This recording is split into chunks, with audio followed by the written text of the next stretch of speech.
President Trump has authorized the United States Navy to destroy any Iranian fast boats that attempt to put mines in the water or disrupt passage through the Strait of Hormuz, to shoot and kill. Our commanders have clear rules of engagement. If Iran is putting mines in the water or otherwise threatening American commercial shipping or American forces, we will shoot to destroy. No hesitation, just like the drug boats in the Caribbean. To the regime in Tehran, the blockade is tightening by the hour. We are in control, nothing in, nothing out.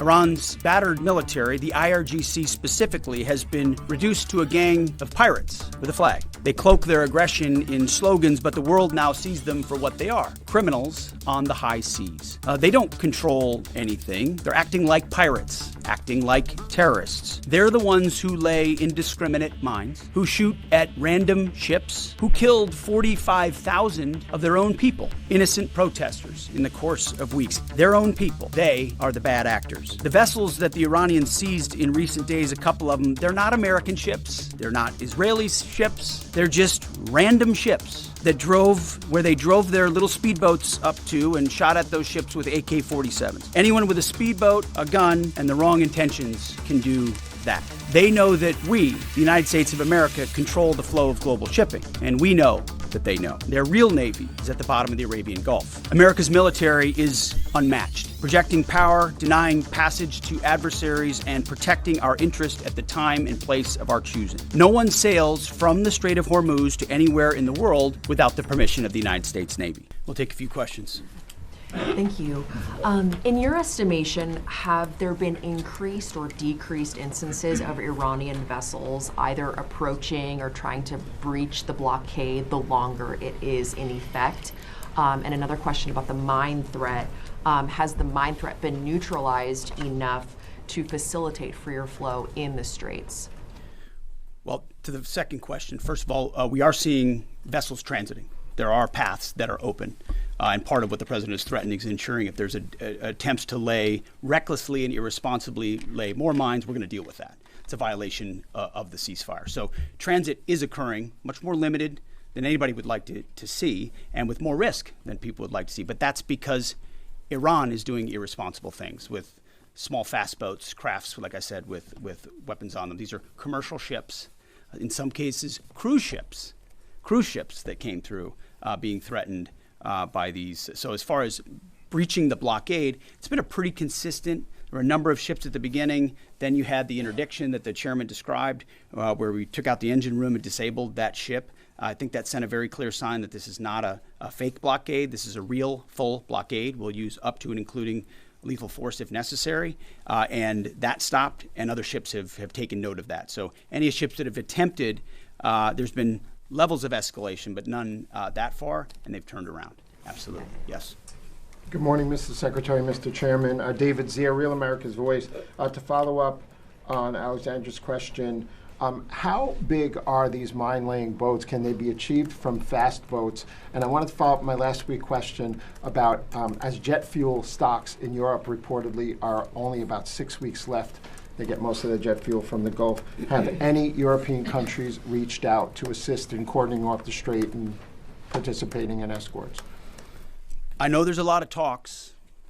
You saw I would call it a silly conference in Europe last week, where they got together and talking about maybe doing something eventually when things are done. Those are not serious efforts yet. We would welcome that. We would welcome a serious European effort to do something about this strait and this passage, considering it's their energy capabilities that are most at stake. I think it's a wake-up call.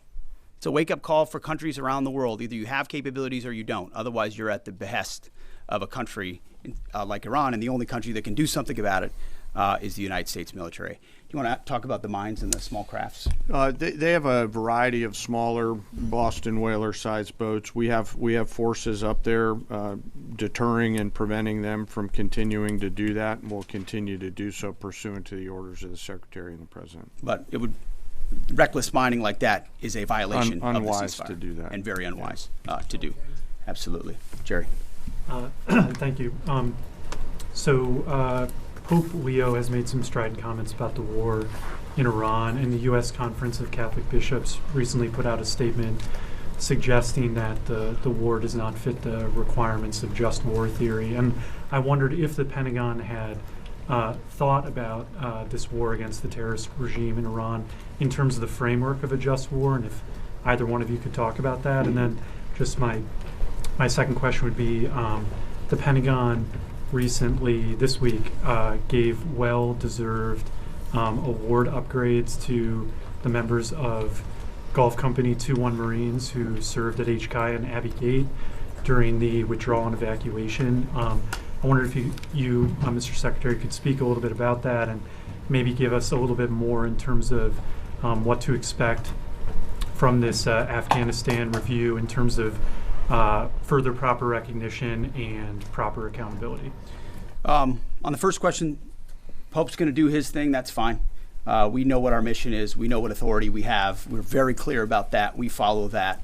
The orders of the president. We've got lawyers all over the place looking at what we're doing and why we're doing it and giving us every authority necessary under the Constitution and under our laws to execute it. So we feel very confident across the spectrum about what we're doing and why we're doing and the legal justification that we're following in order to do it.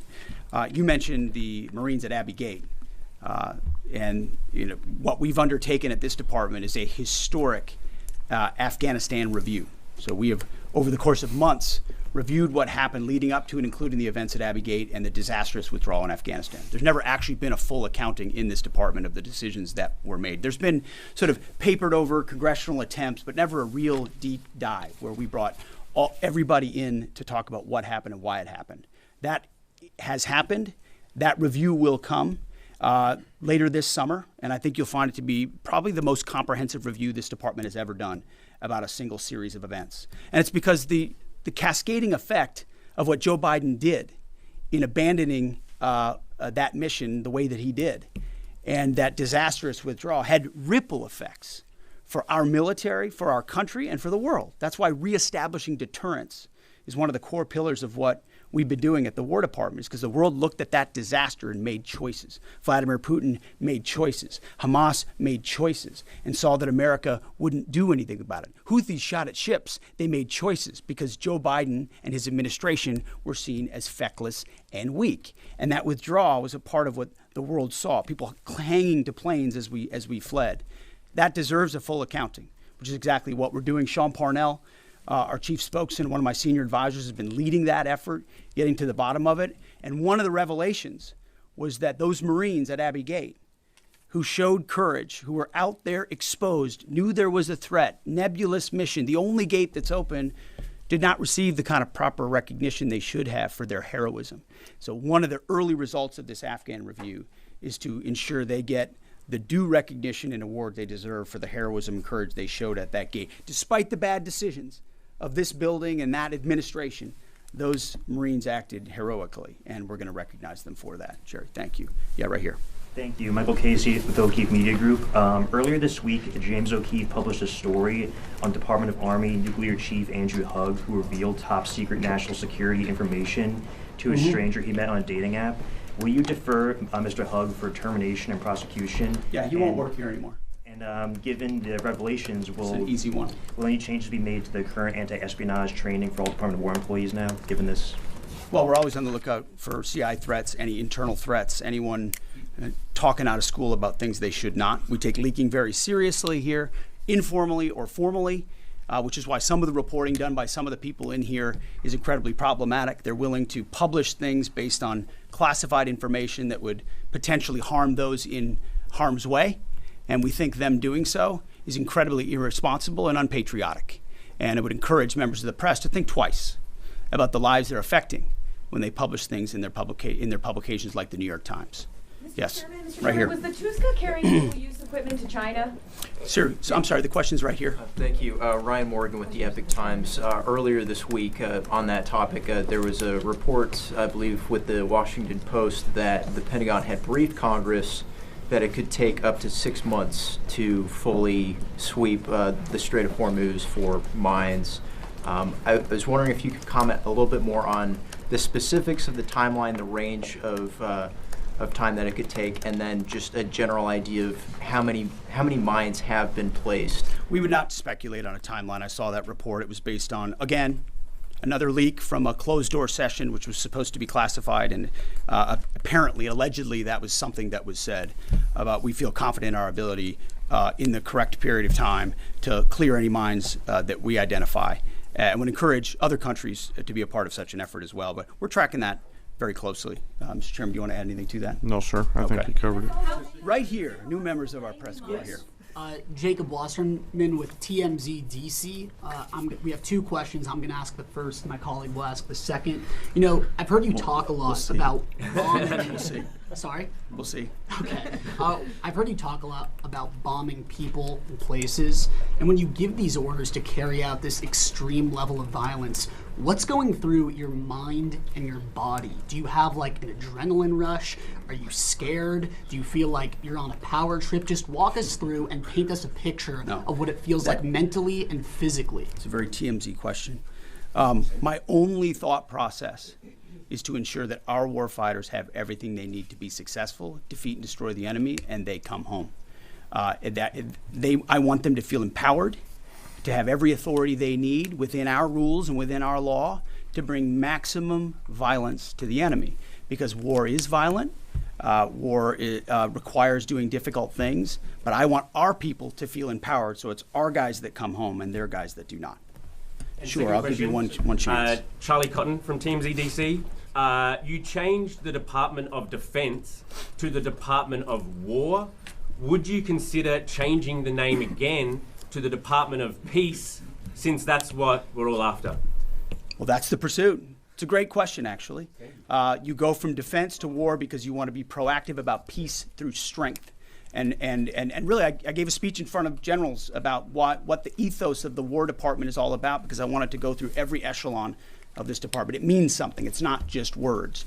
And when you fight a war the right way, the idea is on the other side you bring about peace.